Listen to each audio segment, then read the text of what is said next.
Hello mga kamamasis! Assalamualaikum! Sa'yo na naman, energy na naman ako ngayon kasi nga lang kagagaling ko lang sa sakit din guys. So yun nga guys, maagap kami dyan kasi nga maagap darating yung school bus ng alagaga, na aligaga na alaga ko. So yun nga, wala pa yan 7 a.m. So ayan, dumating na pala at nagbibip ng bus. So yan, dali-dali kami lumabas kasi 7 a.m. darating yung bus niya.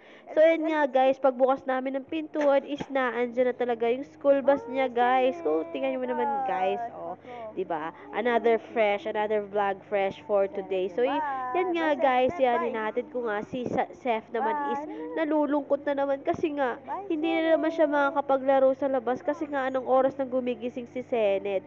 Kaya ngayon, hindi na siya 7:30 am napasok, 7 a.m. na guys. So ayun nga si Seth, tinatanong ko magbabay ka na para aalis na si Sened. So, ayan, nalilito na ako, Sened.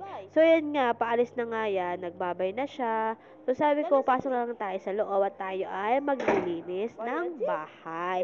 So, bukas na lang ulit, baka maaga pang gising ni Sened. So, ayan, tinanong ko siya, oh, 'di ba? Sabi ko, pasok na lang tayo sa loob. Tapos sabi ko sa kanya is, doon ka na lang maglaro sa loob ng bahay kasi nga, hindi ka nakapaglaro sa labas. So, yan nga guys, papasok na kami sa loob ng bahay kasi nga is wala siyang kakalaruin sa labas. So, yan nga guys, maglilinis na lang ako ng loob ng bahay. So, ayan, sabi ko magbabay ka na para matapos na tong vlog na to for today. So, yan nga, yan, papasok na kami sa loob, guys. So, yan nga, pinapasok ko na siya kasi medyo malamig na ang simoy ng hangin ngayon dito sa Saudi. So, malalapit na naman ang taglamig dito sa Saudi Arabia.